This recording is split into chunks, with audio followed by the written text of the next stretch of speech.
I just want to start off by saying we're going to have a lot of laughs and a lot of bloopers, and it's early, and give yourself permission to have an open mind and surrender. I think technology for all of us is a learning curve, and we've had a lot of fun. So I'm going to talk about my favorite topic, leading with heart. I want to talk about how to inspire and succeed through your own heart-centered leadership for yourself as a leader. And again, it doesn't matter what level you're at, for your team and for your organization at large. I have 3 objectives for my talk. And the first one is I want to explore the principles of heart-centered leadership. And for those of you who know me or have been hanging out with me, today I'm going to add in how it aligns with trust, again, for your leadership, for your team, and for the organization at large. I want to talk about contrast with traditional leadership models and really identify which behaviors foster trust. And then lastly, we'll talk about how to benchmark your habit finder score, that behavior you bring, that intersection of life and leadership. And what I talk about in my book, Mastering the Art of Heart. And I'm going to drop some real world examples and a couple of case studies. So I'm going to start with vulnerability because I think that is the foundation to our leadership. We have so many rich life experiences that show up. I didn't choose to land in the leadership development space.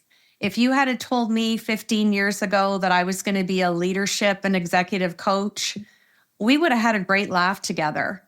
But the intersection and alignment of my worlds collided, and it was like an instant tsunami for me. So I was a neurotrauma case manager. I looked after both children and adults. I saw everything from brain injury to spinal cord injury to severe orthopedic injury.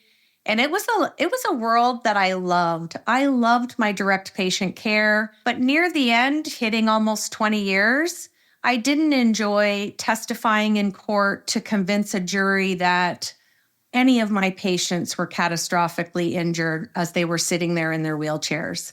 So I got caught up in a very extrinsic, systematic system between the legal world and the insurance world. And I just felt that I became a risk management consultant and a full-time mitigator. So I got a call one day to take on 5 executives from a life and disability company here in Canada. And I got 5 executives who were off due to stress on short-term disability. I had 3 vice presidents and 2 CEOs. And I was excited because I felt it was going to be a reprieve from the day-to-day going to court, really missing my direct patient care as a neurotrauma case manager. Little did I know that in a nanosecond, my life was going to change. From the day I got those referrals to 10 months later, all of these executives went from short-term disability claims to long-term disability claim because they got a diagnosis of cancer. They became palliative. And the goosebump moment for me, even saying this to this day, they landed up at the local hospice here in London, Ontario, where I've been a direct service volunteer for 8 years. And I surrendered. I kept an open mind.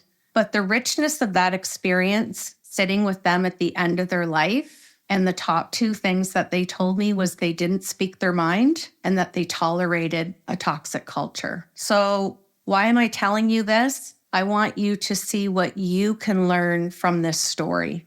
I talk about them every day. I keep their legacy alive. And I promised them that I was going to Deb Crowe it, because that seems to be a noun or a verb in my coaching practice with my clients. And I grieved for a year. I had a clinic to close down. I had 4 staff that I needed to help find other jobs. And I had to say goodbye to 30 families and find them another case manager. So every day I talk about them, and I will always keep them in the forefront of my memory and my practice and my heart-centered leadership. So fast forward 15 years later, and I have not lost as an executive to this day. So heart-centered leadership, my definition, honoring your connection with people. What does that mean? How do you honor the connection? Attentive listening, being fully present watching your nonverbal communication, being mindful of your words and that soft skill exchange. And the most important one is you're honoring the connection because you do not look for, want, or have a need for reciprocity, because heart-centered leadership, it is not transactional. So the top 3 principles of heart-centered leadership that I feel really align with trust. The first one is authenticity. When we are genuine and fully transparent, that is the foundation to foster trust. When we have empathy and can really understand and care for other people's feelings and needs, that is that non-transactional, no room for reciprocity at its best. And the last one is consistency. When you can be reliable and act consistently with your behavior, you are building trust over time. So how do these heart-centered leadership principles align with trust for you as a leader, for your team, and for your organization? So let's look at the first principle, authenticity. Looking at yourself as a leader, you are transparent and true to your values. For your team, you foster and continue to always build open communication. And for your organization, when you do the top 2 for self and for your team, you are building a culture of trust, which is full of vitality and health. Empathy, when you look at it for self, is how you understand and support the needs of your team. Another level of your own self-awareness. What it does for your team is it continues to strengthen collaboration. And for your organization, you are promoting well-being and loyalty. Consistency within your leadership shows up as being that steady and dependable leader who is actionable yet approachable at the same time. For your team, you are creating reliability. And for your organization, you can drive sustained trust and performance. This is where we make room for the extrinsic metrics, which are fostered by your trust, by your intrinsic behavior. This is probably my favorite diagram, and I remember the day that I created this. It was a mind dump for me. For those of you that love Venn diagrams, this one's for you. I talk every day with leaders from 6 countries.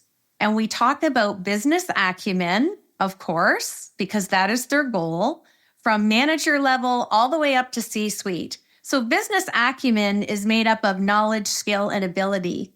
And what's missing is the heart. And I can tell you that because I have this conversation every single day.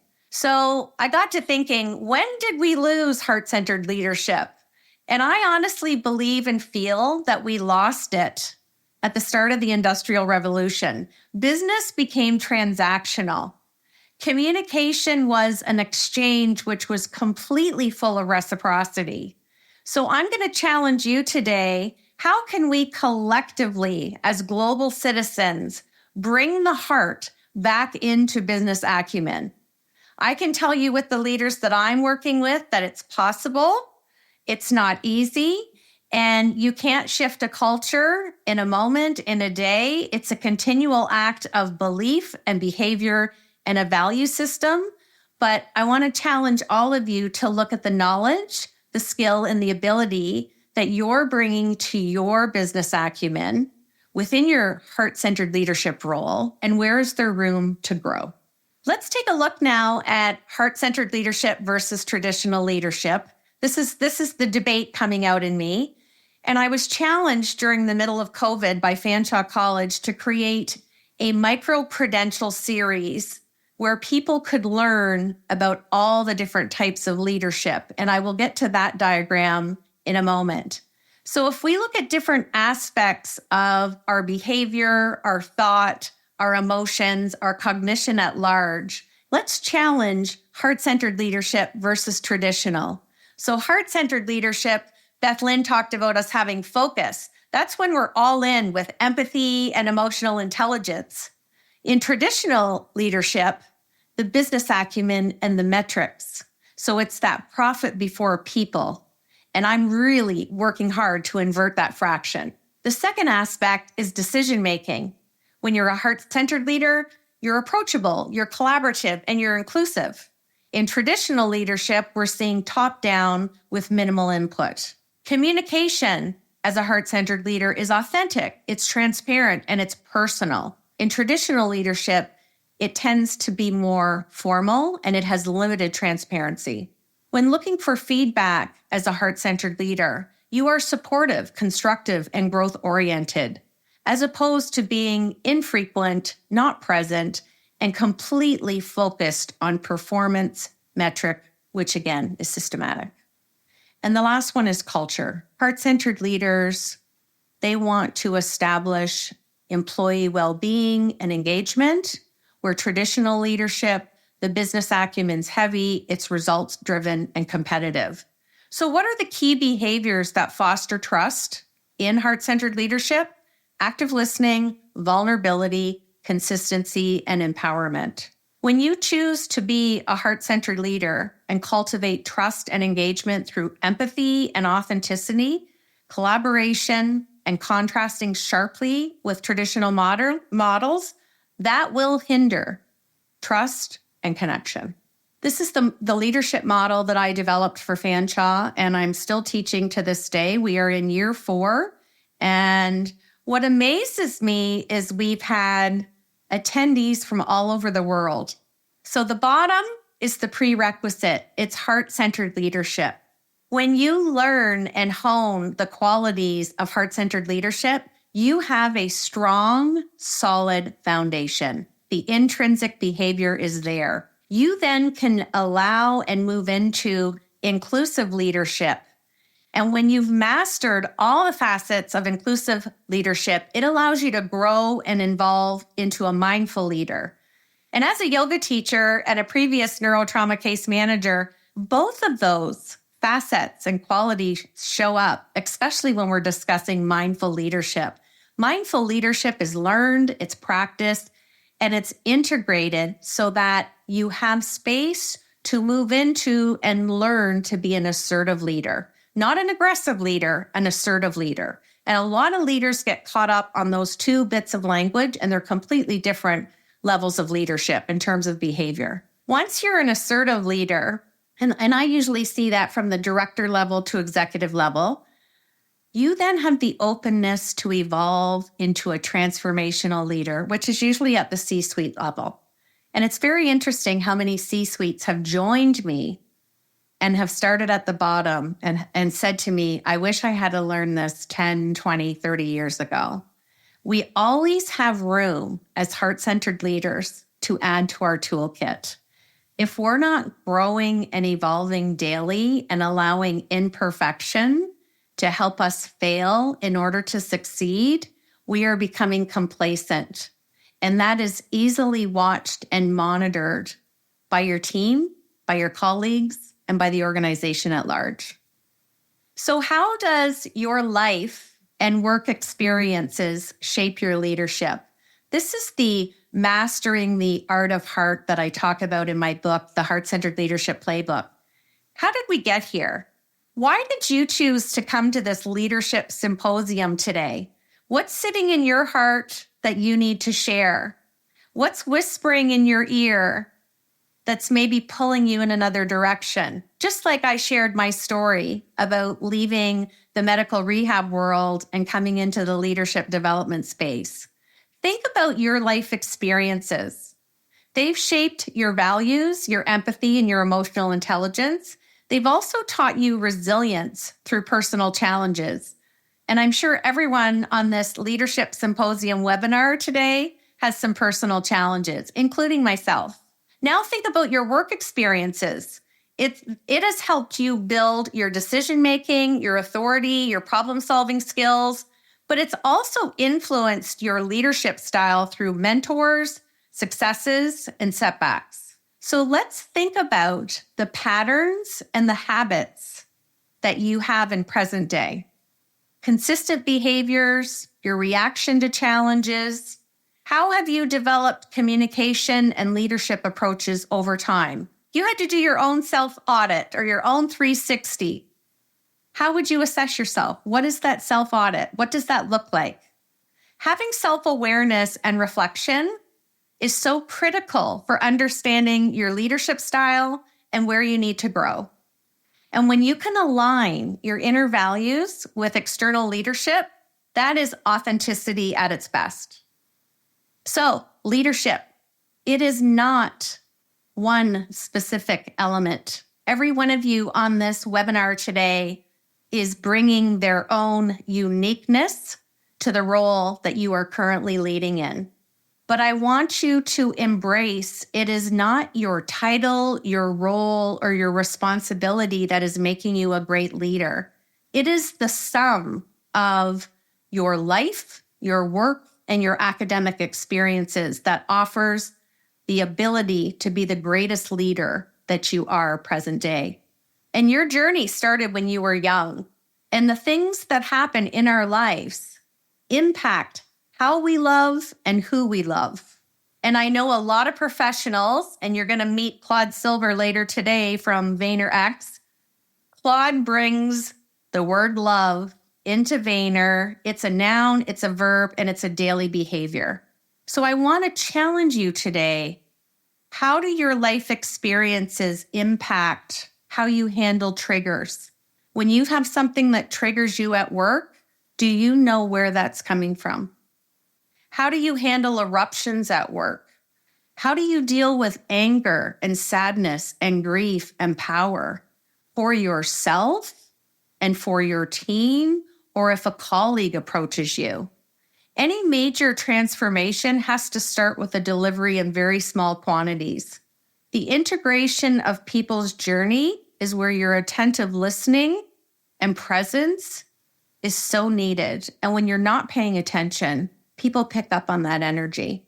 We're not looking to boil the ocean, and it's not a rinse and repeat modality. You don't have a template for each of your staff because they're all different individuals. And you need to approach that with your heart and mind aligned. So what's in your culture? I'm just going to read these words, and I just want you to do your own self-audit to see if these are available and present every day. As a heart-centered leader, are you demonstrating presence, communication, creativity, influence, listening, approachability, honesty, and attitude? Think about the words that really resonated with you and the ones that maybe you thought, I need to spend some time here. And I'm not saying that you're meant to have these every day, but which ones are you not leaning into, or which ones haven't showed up for a while? I talk a lot about imperfection, and I want to challenge you today as a leadership and executive coach and a yoga teacher. What's going on inside your head? What is that inner chatter? Do you leave room for imperfection? I hope you do. I bask in it daily. And when I model that, it leads me to so many great successes. How can you offer your colleagues and your staff and your organization at large the ability to model failing forward?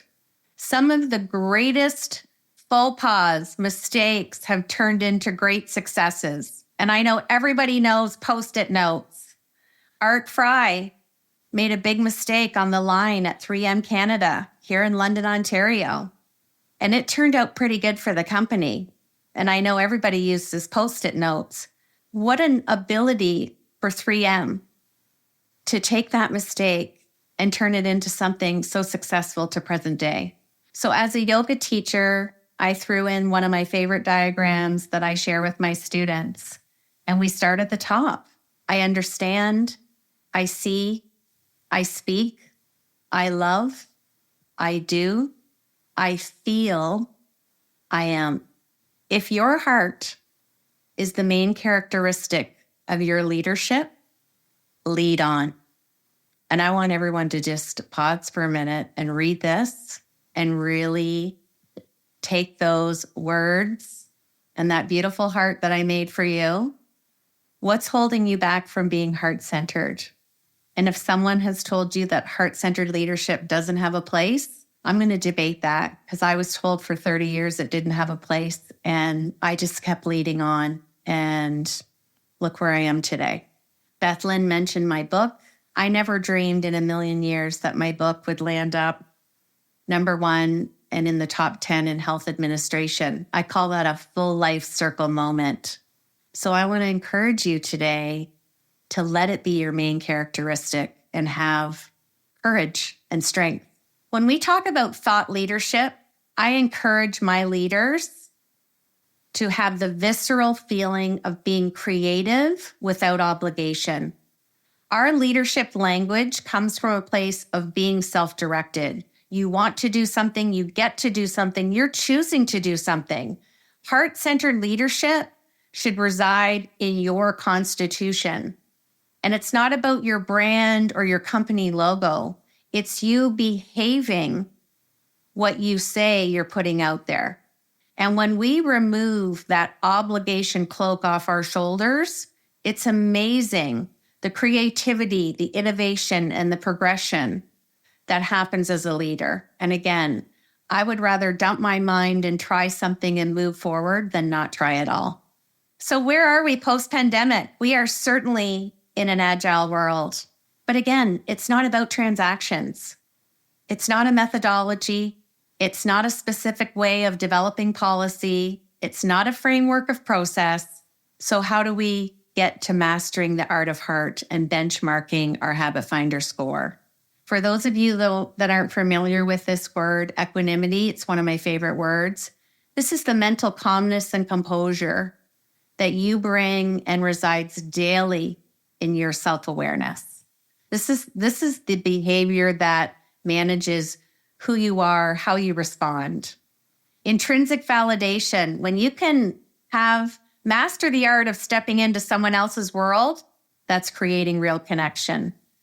How often can you sit in the observer's chair? How can you have empathetic influence? And how can you utilize your leadership to have a worldview to make you a deeper human? I'm going to ask you, what's in your leadership toolkit today? So let's have a look at some heart-centered leadership values. People and behavior over process and tools. This is that fraction I'm inverting, people before profit. Working tools over comprehensive documentation. Customer service over contract negotiation. Pivoting with change over following a plan. There's value in the business acumen of everything on the right. But when we value the items on the left more, that's when the magic happens. Your soft skills, that heart-centered leadership, they are the precursor to the extrinsic and systemic processes. Self-awareness of your metacognition, just a fancy word in the neuroscience world. How do you think about thinking? What are your habits? So what are we going back to? We're not going back to anything. We no longer have a new normal. We are still healing as a global society. We are definitely more agile. There is no normal. Here's my humor. Normal is just a setting that we all have on our dryer. Personhood will always feed your leadership curiosity. Always lead and start with a human approach. And please reconsider labels: hybrid, remote, humanity, intention. Community equals time together. Are we in a resignation boom or are we still reshuffling? And can we maybe lose B to B and become H to H and be human to human?